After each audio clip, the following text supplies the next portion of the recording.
popular government sen manabagi so step ama to center leadership na me yang section duna ko gi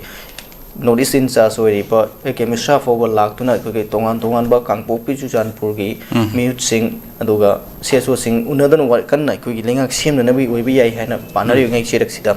yam ngarang se ko yam saw ba hai batare union territory demand hen cancel aduna susanpur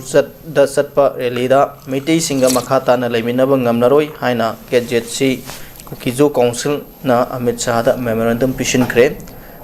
border town more amadi kuki taba mafum singda 𝐀𝐍𝐀 miyam na rally sat kre haiba pawsi news hariba makhoi gi demand asi mamang da su union home minister masamang na manipur asida khogi thugai ba haiba manipur sibu saruk khaidok pa haiba se oithokta bani masi gumba demand si yaroi haiba wafam pankhibu laikhrabani adubu leina sigumba मखोगी demand से अदुमक ताली है बतारे अदो सिगी मतंग नसु खोगी ngarang sangai express ta ko to form ki badai खोगी लेंगाक si मखोई होम मिनिस्टर न पिरक लेबा खोगी ओइ थोलोय हाइबो वाफम सिदगी खोगी मणिपुर गे लेंगाक सिदा हेना सगोनिंग बो वाफम सु फोंदु न लई हाइना कोकी जो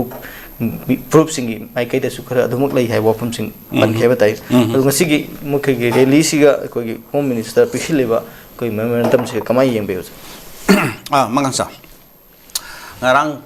pangthokhiba akhigi Churachandpur da more da aduga Felzol da adu Tengnopal da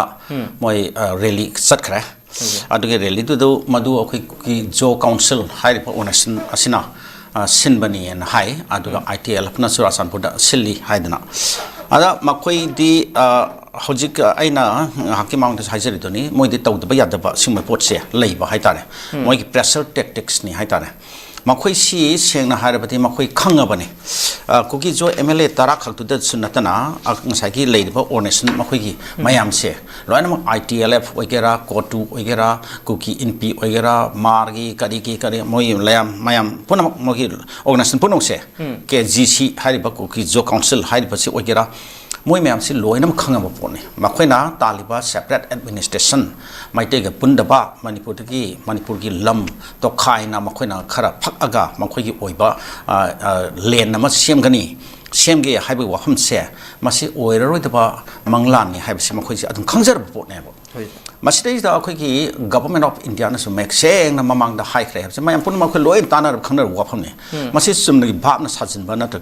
akhoi gi media na kari ne hekta cook up to adum ba story mati na te ba ana home ministry na phajana makhoi high kre ba ne makhoi ga wari sana mo tamda home ministry ga akhoi gi interlocutor makhoi gi government of India gi mahut sila wari sari ba home minister 𝐾𝐍𝐾𝐋 masamak adagi atopa mioi makhoi khara maru ba singna an high kre ba ne na khoi separate administration wa ado union territory wafam aduka duti tawganu aduna madu yamna sathiba maduki consequence legani madu di hojikti yaroi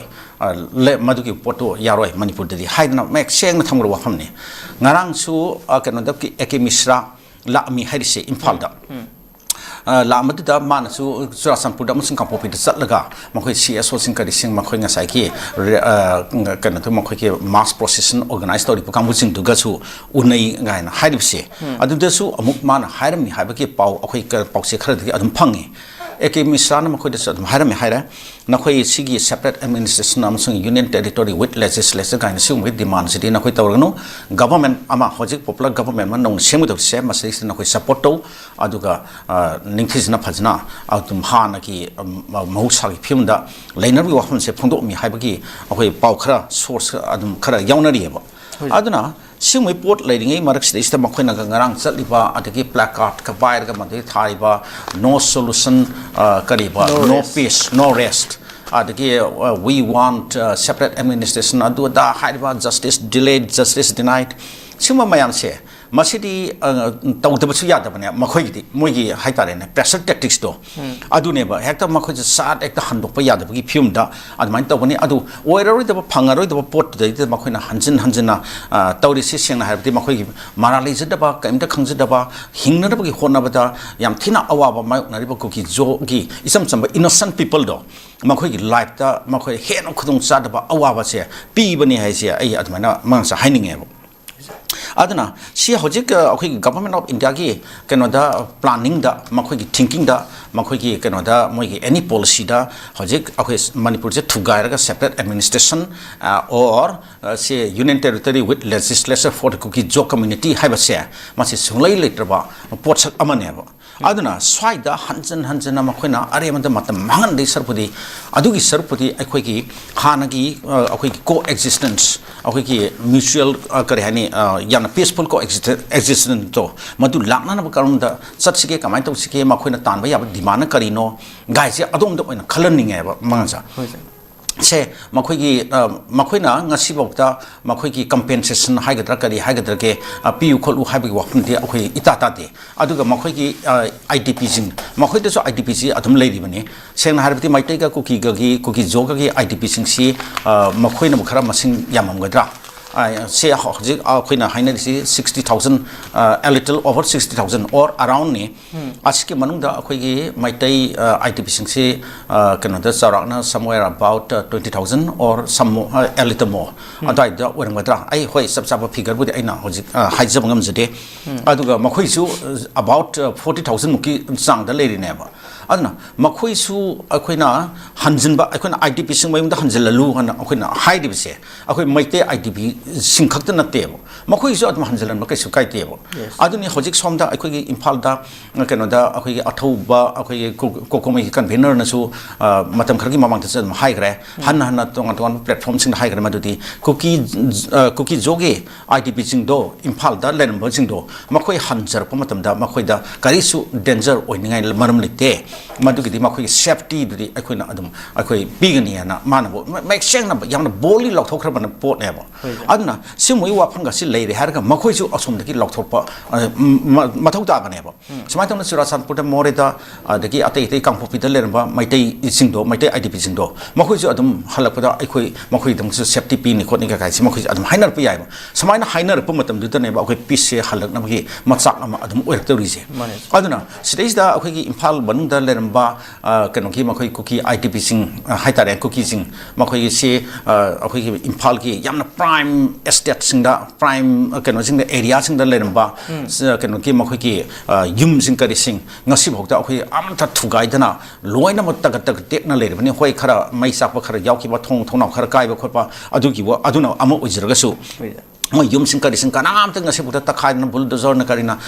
takhai na thugai dana tem thokpagi wafum kaisu leitri ba si loin leri bani ba adu asigi wafum leri adu akoi mai te gi te asum da ti loina tem gra ba ngak ta ne ba aduna sigi makoi da mang khiba kana to ki ba moi myam ki sigi compensation ga che makoi da chap chana akoi ki noi ki pibham to pa mapham ki matam ki matung na leri ba value real time value do adu yengi har kana khoi pot so pigani ga na hai ba kum ba khot pa sigi kaino ga si jo khara hai ba su adum mathau ta bra ina khale aduna akoi pisi purok nam khonam ta adu gum gi wafam ga do khara lakpatar ti makoi su khara handar kadra ado karhani miyo basi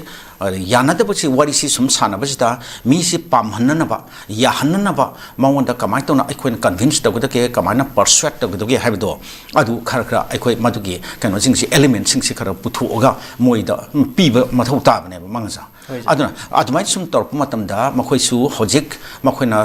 muktna pura karhani yamna result kano amgi stay namgi type ta makhoina karhani without separate administration no solution ga harise asi adum khara adum moi mile oirakani khara soften oirakani khara handar kani habse masi akhoi ai thaja jabani haitare aduna sigi hayeng aikoina negotiate tawna pumatam da akhoi pisi pura restore tawna na ba amsung akhoi je mausa kum hana kum mamangum co exist tawna namgi honor pagi adum bagi kano matam da simui wa phangasi khara kano ningsang haninge na ai hajan ngi mangsa yam noi ji